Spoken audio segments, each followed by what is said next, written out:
uno de los hombres más poderosos del mundo, ocupa un cargo que existe desde hace casi 2000 años.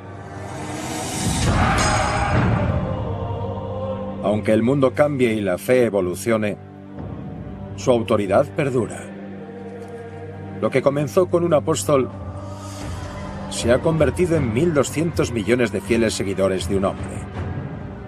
Él es la cabeza de la Iglesia Católica, el Papa. Y esta es su historia de poder.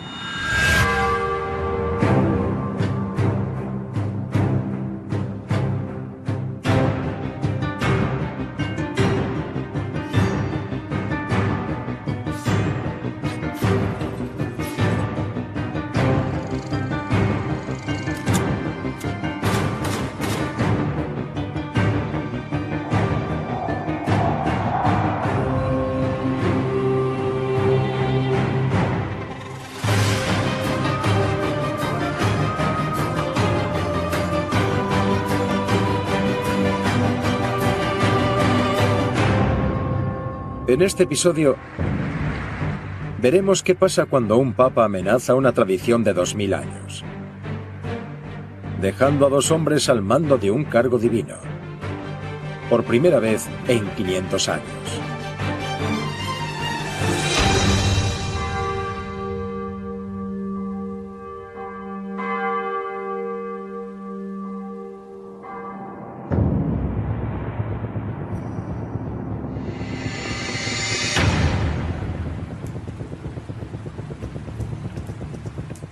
Noticias de última hora. Esta mañana el Papa Benedicto XVI ha anunciado que renuncia.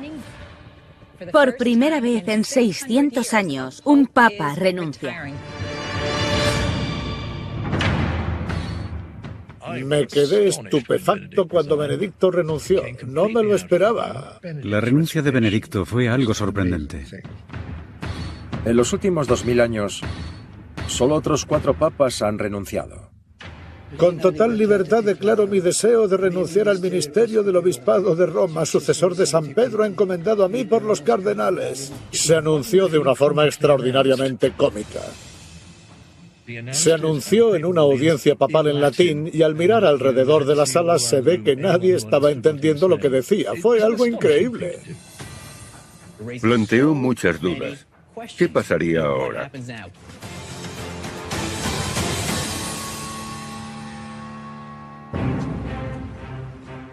Dos semanas después de la renuncia de Benedicto XVI, eligen al Papa Francisco y la tierra papal pasa del uno al otro.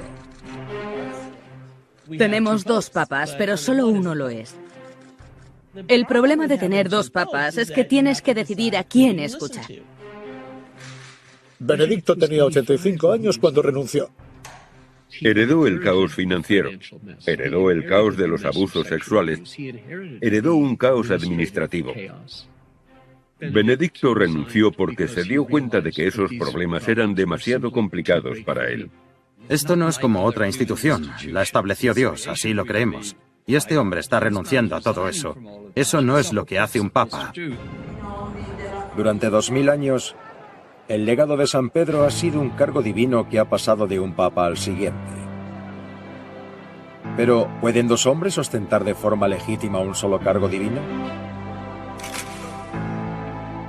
Nos dejó en una situación en la que hay un papa y otro papa de más. Eso siempre cambia la naturaleza de una institución. ¿Quién es el papa verdadero? En 2013, millones de personas vieron cómo Benedicto XVI le entregaba de forma pacífica el papado al Papa Francisco. Sin embargo, en el pasado, 2 hombres con derecho al legado solo dieron lugar al caos. En el siglo X u XI, si había 2 papas, había 2 facciones. Es un incidente insólito.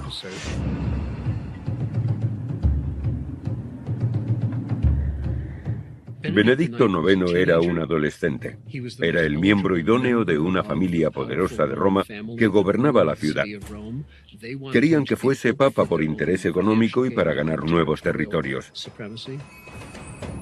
La oficina papal era el centro jurídico del mundo occidental.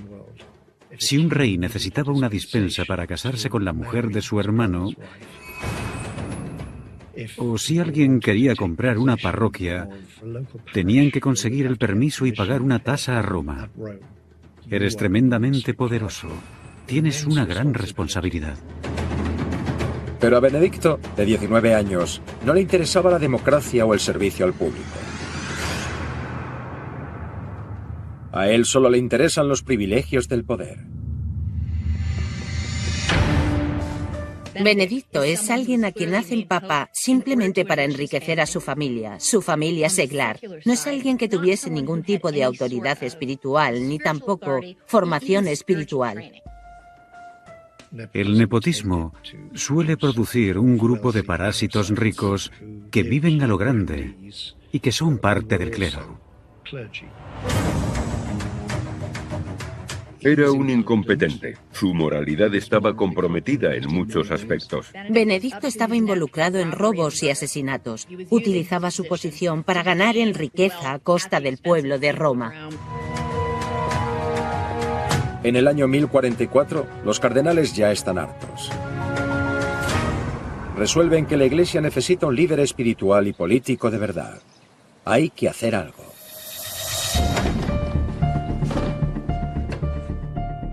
El arcipreste de Roma fue a verle y le dijo: tiene que dejar el cargo por el bien de la Iglesia. ¿Qué puedo ofrecerle? Y le hizo una especie de oferta. Benedicto IX vendió el papado. Lo cual está en contra de los cánones. En el siglo XI aún no se ha inventado el cónclave. A menudo los papas eran elegidos por la fuerza o nepotismo. Comprar poder eclesiástico era un pecado gravísimo. Así que el hecho de que vendiese el papado a cambio de dinero fue algo escandaloso.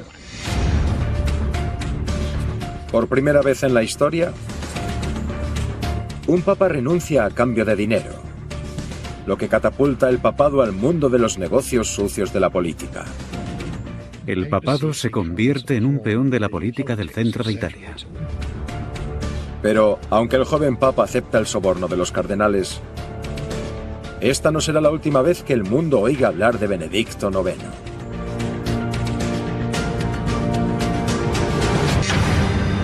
En 1044, tras 8 años profanando el papado, el joven papa Benedicto IX acepta el soborno de los cardenales y renuncia. Se aliaron y expulsaron a Benedicto de la ciudad. Los romanos eligieron un nuevo papa, y este se llamó Silvestre III.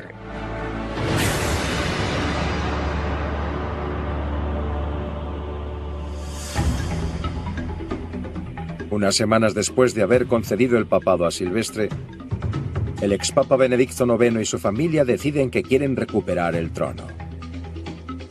Lo complicado aquí es que hay dos papas y ambos se declaran herederos de San Pedro.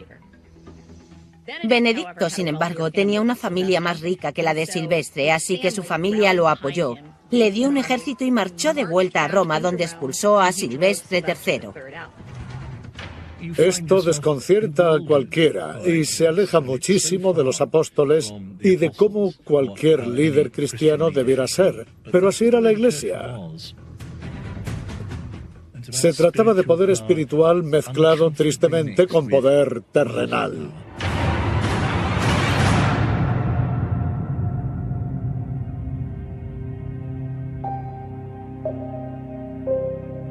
Seis meses después de haber aceptado el soborno de los cardenales para renunciar, Benedicto IX vuelve a ser papa.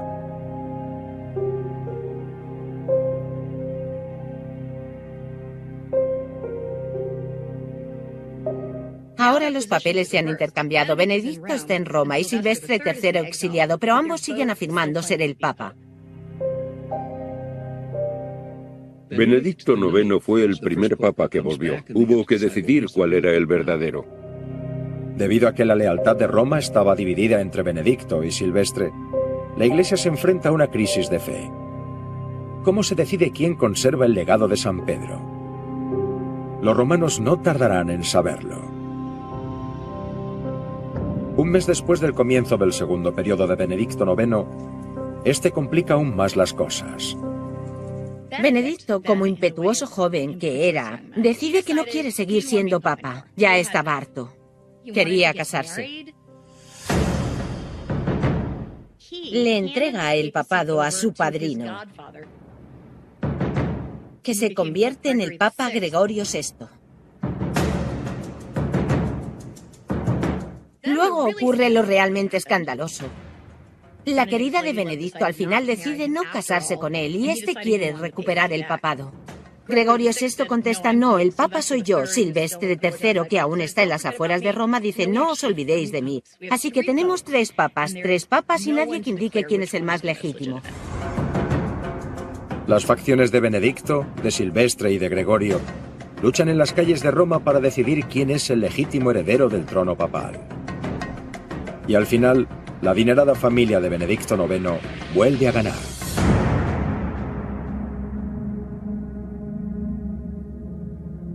Al final, Benedicto es papa 3 veces.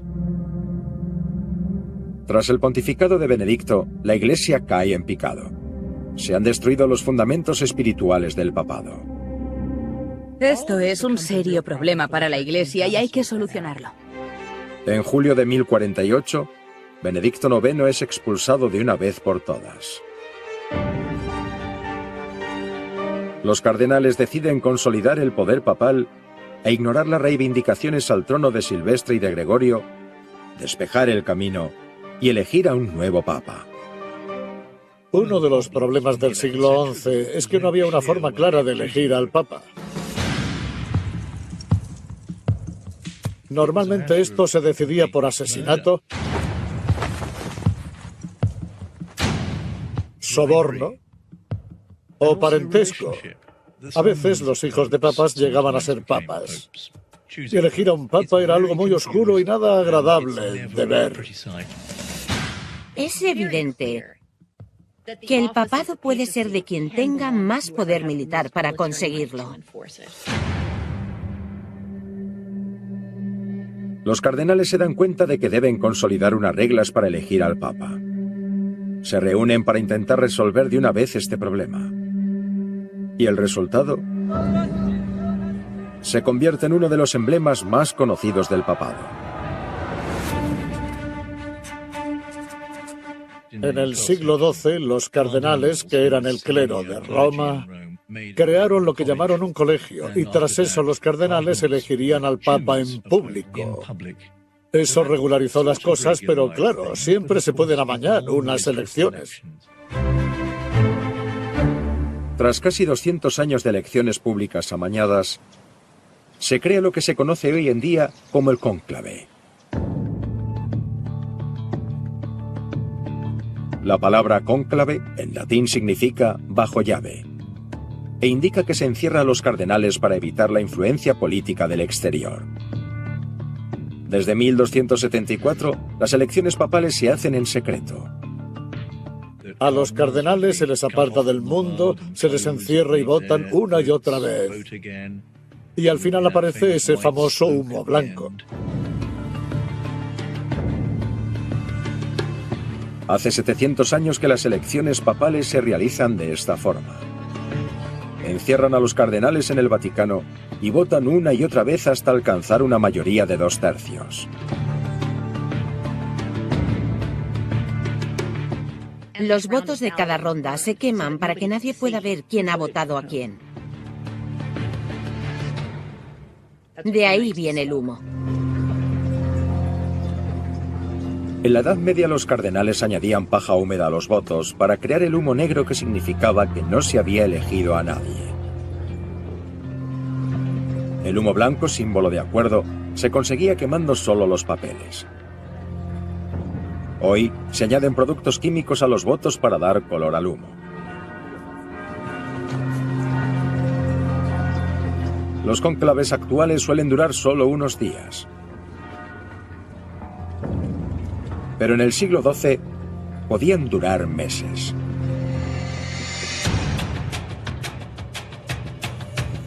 En el siglo XIII solía haber sobornos, rivalidades entre reyes, les provocaban bloqueos y retrasos. En 1292, los cardenales se reúnen para elegir a un nuevo papa. Pero las facciones no alcanzan la mayoría de 2/3. y el cónclave se alarga durante 2 años. Sin papa, Roma era un caos. Las bandas de ladrones y saqueadores querían dominar la ciudad y lo hicieron hasta cierto punto porque no había un papa que funcionara como rey local. Con Roma hecha un desastre y un cónclave que no se aclaraba, la renuncia del joven papa parecía haber destrozado el legado de San Pedro para siempre. En 1294, los cardenales están decididos a renovar la supremacía espiritual del papado, eligiendo a un papa de la forma correcta. Las facciones enfrentadas no llegaban a nada, lo que dejaba a Roma sin un líder y en unas condiciones horribles. Frustrado por la demora y por la situación de Roma, un monje ermitaño llamado Pietro Angeleri escribe al cónclave: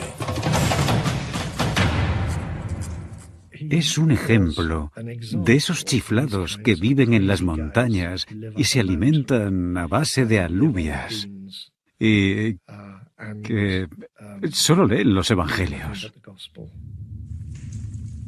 Angeleri advierte a los cardenales de que sufrirán la ira de Dios si continúan en ese punto muerto. Los cardenales consideraron que su carta era una señal divina y lo eligieron papa. En el siglo XIII se suceden muchos papas reformistas. Los políticos creían que un papa no debía ser así. De modo que lo que hicieron fue elegir a un papa tan poco mundano como fuese posible. Un ermitaño. Se llamó Celestino V, el Celestial. Celestino V no quiere ser papa. Prefiere estar solo, rezando, por lo que acepta el papado a regañadientes. No está muy claro que supiese qué era lo que estaba pasando. No estaba muy claro lo agudo que era. Celestino V era un inútil, no sabía dirigir la iglesia. Tras solo 5 meses en el cargo, Celestino V anuncia su renuncia. Durante esos 5 meses, la corona francesa lo manipuló para conseguir todo tipo de concesiones y hacerse con más poder. El ejército y el colegio cardenalicio empezaron a alarmarse. Le ayudó a renunciar su sucesor, un papa prorromano, Bonifacio VIII. Se dijo que susurró a través de un agujero en la celda en la que el papa rezaba y que le dijo que era la voz de Dios. Le dijo al papa que renunciase para que él pudiese ser elegido. Aceptó los votos y se hizo monje para vivir en retiro por el bien de su salud. Fue el único papa que renunció de forma voluntaria antes de Benedicto XVI. Un par de años antes de que Benedicto XVI renunciase, hizo un viaje y colocó su palio sobre la tumba de Celestino V. La gente no lo supo entonces, pero quizá fuese una señal, porque 1 año y medio después él también renunció a su papado.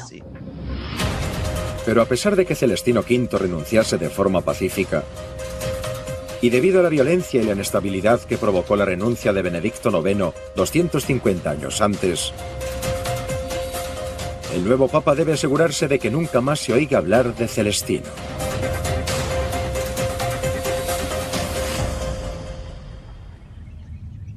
Tras la renuncia de Celestino y la elección de Bonifacio, este creyó peligroso que hubiese 2 papas vivos. No puede haber otro papa por ahí y que amenace al papado. En cuanto Celestino deja el Vaticano, Bonifacio hace que lo ataquen y lo encierren.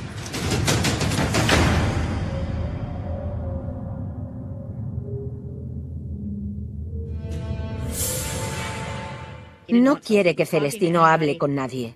No quiere que pueda hablar con sus simpatizantes, así que básicamente lo pone bajo arresto domiciliario para proteger su legitimidad. Y así Celestino muere en cautiverio.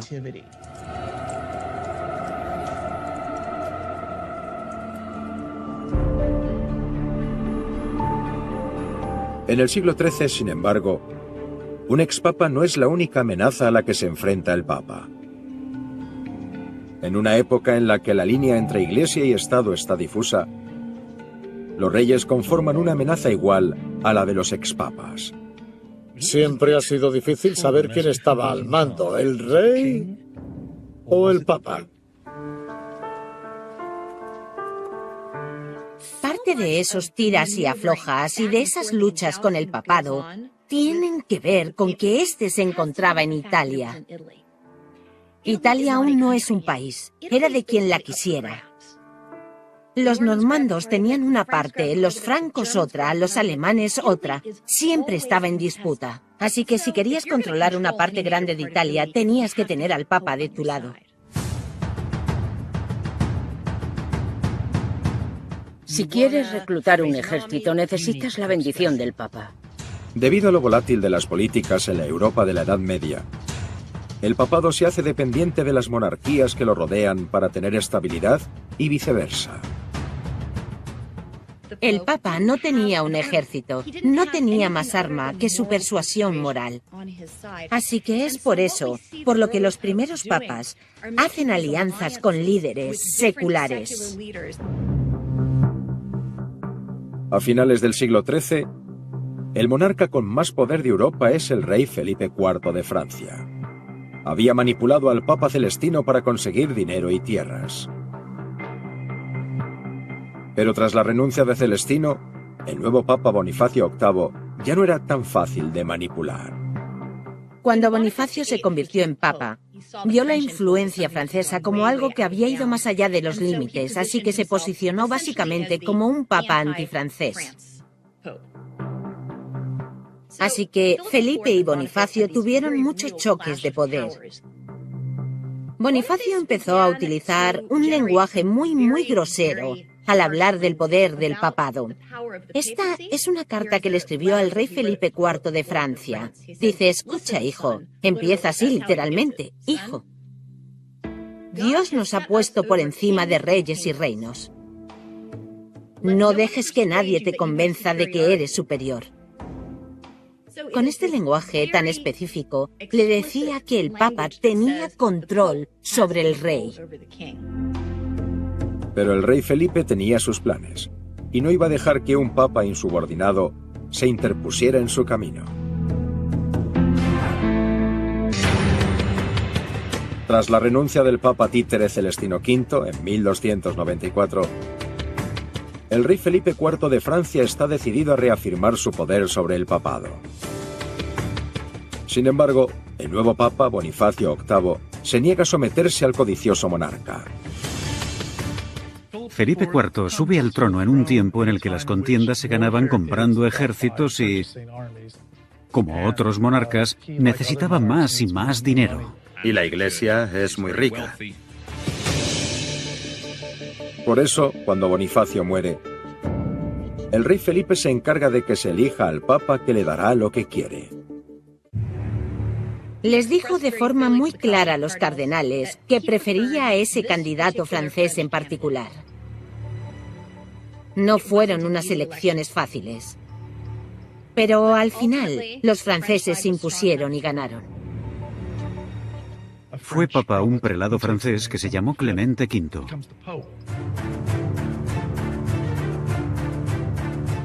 Felipe le pidió que fuese a Francia para coronarlo papa. Los papas, claro está, se coronaban en Roma, desde los tiempos de San Pedro. El rey Felipe IV de Francia tenía mucho poder sobre el Papa Clemente V. Este era un hombre débil y Felipe lo intimidaba. Clemente tenía mala fama, hacía todo lo que le pedía. Clemente V, de hecho, le prometió a Felipe una gran parte del diezmo. Fue directamente a las arcas reales. También firmó la expulsión de los judíos, porque eran un peligro para la Iglesia, sabiendo que el dinero iría a parar a Felipe. Fue muy descarado. En el año 1309, el rey Felipe había convertido al Papa Clemente en un peón de la corona francesa, y en su empeño por afianzar su poder sobre la Iglesia, el rey francés prepara el terreno para lo que será la renuncia papal más notoria. Mina sus cimientos.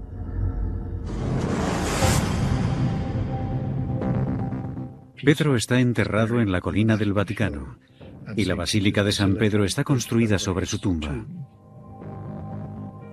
A los papas se los considera herederos de ese carisma y papel porque reemplazan al apóstol. Su tumba es un aspecto fundamental del papado. Pero el rey Felipe le exige al Papa Clemente que deje el legado de San Pedro en Roma y mude la oficina papal a Francia, al alcance de su mano.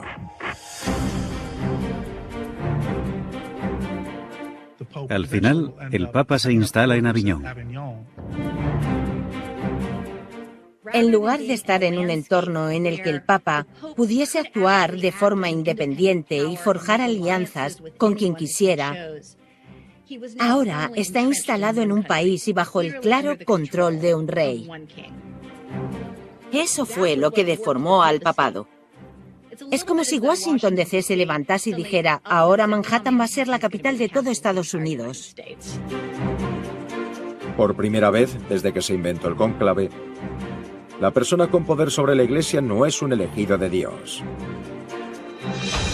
sino un monarca ávido de poder. El sueño de todo gran gobernante europeo de la Edad Media era controlar el papado. Felipe consiguió que su sede estuviese en Francia. Cuando haces eso, el Papa se convierte en un títere con el que conseguir lo que quieras. Este es un momento muy preocupante para la Iglesia. Está renunciando al lugar donde la Iglesia debía erigirse. Deja atrás los restos de San Pedro. No se los lleva. Se va a este otro lugar, por lo que está diciendo que quizá eso no sea tan importante como se creía que era. Mantener unido no solo el papado, sino a los creyentes con los miembros de la curia se hizo muy difícil. Abandonar Roma hace que el papado pierda autoridad en Europa.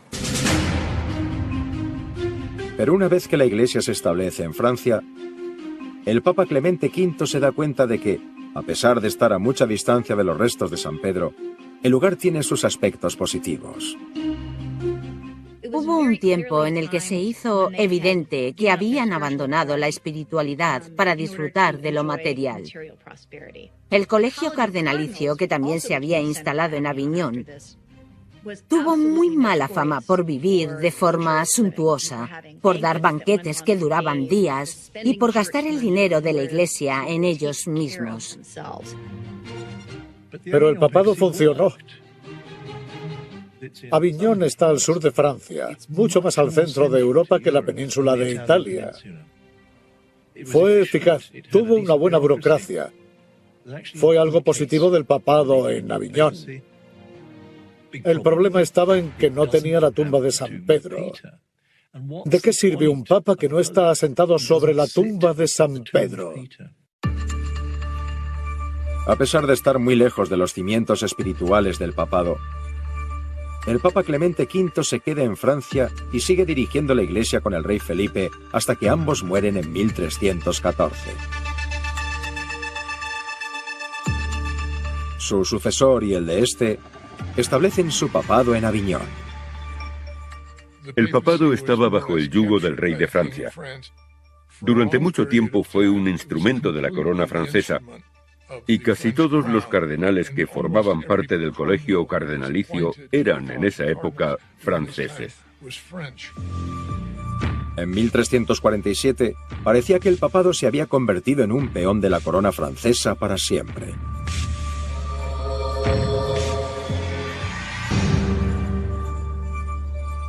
En el año 1365, ya hacía casi 60 años que la sede del papado se había mudado de Roma y operaba en Aviñón, Francia. En esa época, la mayoría de los cardenales eran franceses y se habían acostumbrado a la lujosa vida que les habían ofrecido a cambio de su lealtad a la corona francesa. Pero más allá de los muros del exuberante palacio papal, el resto de Europa era un páramo, se allana el camino para la que será la última renuncia papal en 600 años. Esa espantosa y contagiosa enfermedad asoló Europa. Acabó con casi toda la población. Tras la plaga, el papado se ve forzado a reevaluar su papel en Europa y a enfrentarse al estado de la ciudad abandonada. Sin la presencia del papado en Roma, el mantenimiento de la ciudad decayó. Gran parte del mantenimiento de Roma salía de las arcas papales. Ahora ese dinero estaba en Francia. La ley y el orden eran cuestionables. Aumentaron los robos y los atracos porque en Roma no había un rey, no había un emperador y ahora tampoco había un papa. Los romanos entendieron que, aunque no lo quisieran, la ciudad necesitaba la sede papal para prosperar y ser algo más que un montón de ruinas.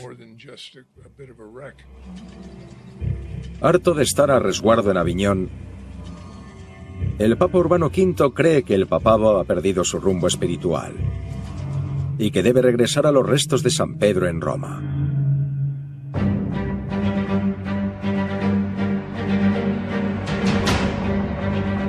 Urbano V, un papa reformista, está horrorizado por el lujo, está horrorizado de la autocomplacencia en Aviñón. Anuncia a sus cardenales que solo podrán tomar un plato de cena en lugar de un banquete con 10 platos. Y se va haciendo más claro que cuanto más tiempo esté el papado ligado a la fortuna del país que sea, más se pone en riesgo la capacidad de ejercer el liderazgo espiritual. Estaba convencido de que la sede debía volver a su casa en Roma. No fue una transición fácil. A los cardenales, acostumbrados al estilo de vida autocomplaciente de Aviñón, no les gustaban las ruinosas condiciones en las que estaba la ciudad.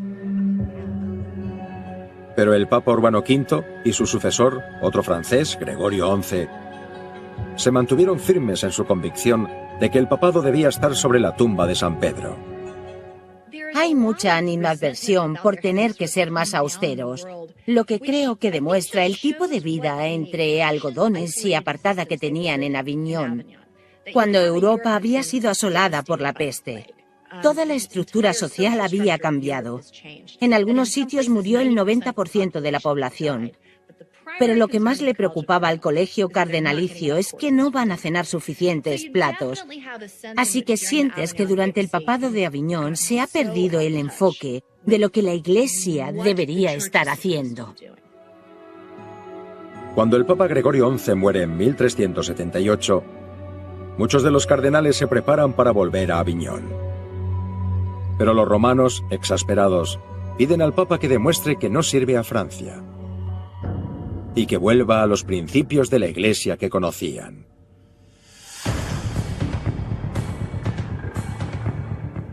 La población romana, que era de carácter cambiante y que solía intervenir en las elecciones papales, tras tantos papas franceses, estaba decidida a tener un papa italiano.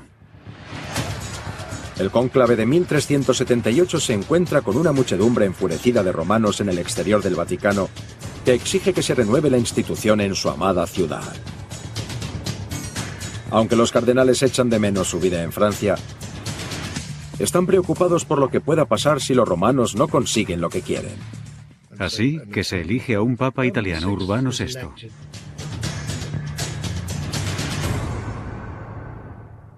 Pero parece que convertirse en papa lo trastorna. De inmediato se muestra como un megalómano que encierra a la gente que no está de acuerdo con él. En lugar de integrar, pasa a ser un icono de división. La mitad de los cardenales permanece con el maníaco Papa Urbano VI en Roma, mientras la otra mitad, aterrorizada, vuelve a Aviñón, donde eligen a otro papa, a Clemente VII. La Iglesia, que una vez fue universal, está rota. Los católicos están divididos entre dos papas que gobiernan dos oficinas papales en dos lugares distintos. Se elige a un papa Y hay gente que no está de acuerdo y dice, vamos a formar una iglesia en otra parte. Y está ya un gran enfrentamiento. Así que al resolver un problema, llevar al Papa de vuelta a Roma, se crea uno mucho peor. Atravesamos un largo periodo en el que había siempre al menos dos personas que decían ser el Papa. Esta división sin precedentes de la Iglesia es lo que los católicos llaman el cisma de Occidente.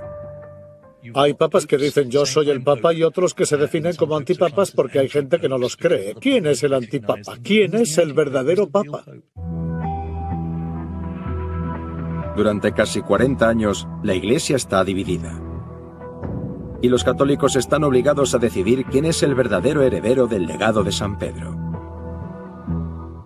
¿Dónde estamos establecidos? Eso tiene que venir dado por el Papa.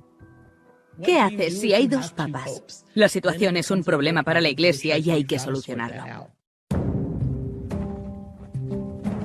El cisma es una burla hacia el concepto de Papa y de vicario de Cristo como sucesor de San Pedro.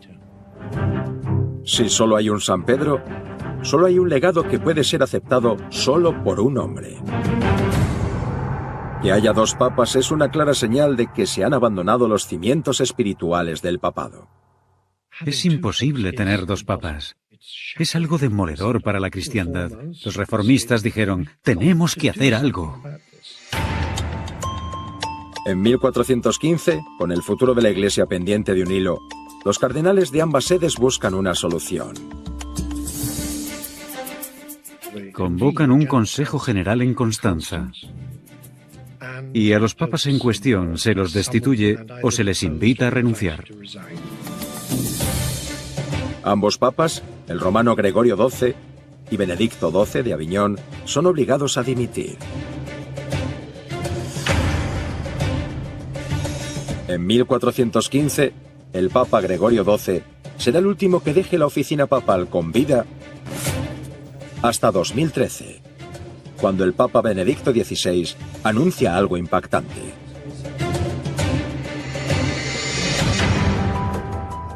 La última vez que un papa renuncia fue hace unos 600 años. Lo hizo el Papa Gregorio XII en el año 1415. A lo largo de la historia de la Iglesia Católica, solo 4 papas han renunciado. Y el Papa Benedicto XVI es el único que lo ha hecho de forma pacífica y por propia voluntad. ¿Pero qué implica que haya dos papas con vida? ¿Puede haber dos hombres a cargo de un legado?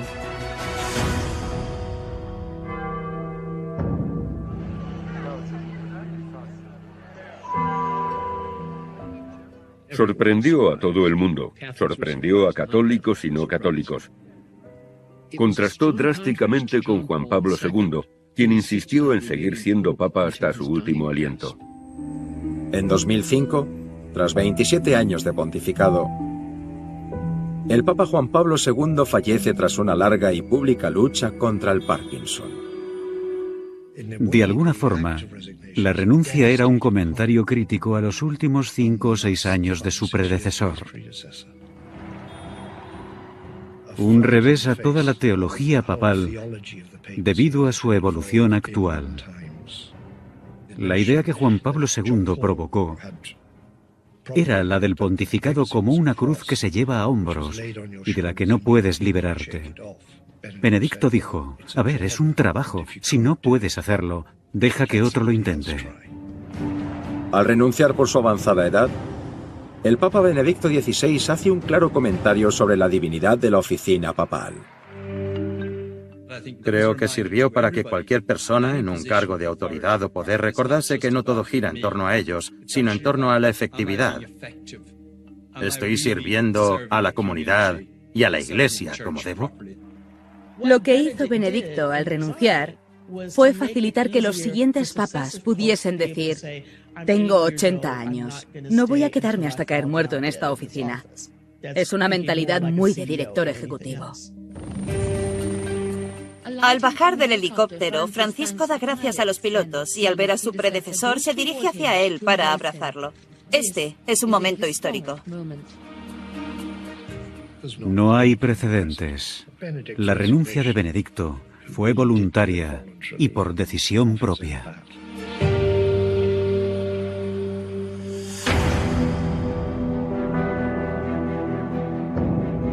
Hoy en día, el Papa Benedicto XVI vive en un tranquilo apartamento en el Vaticano.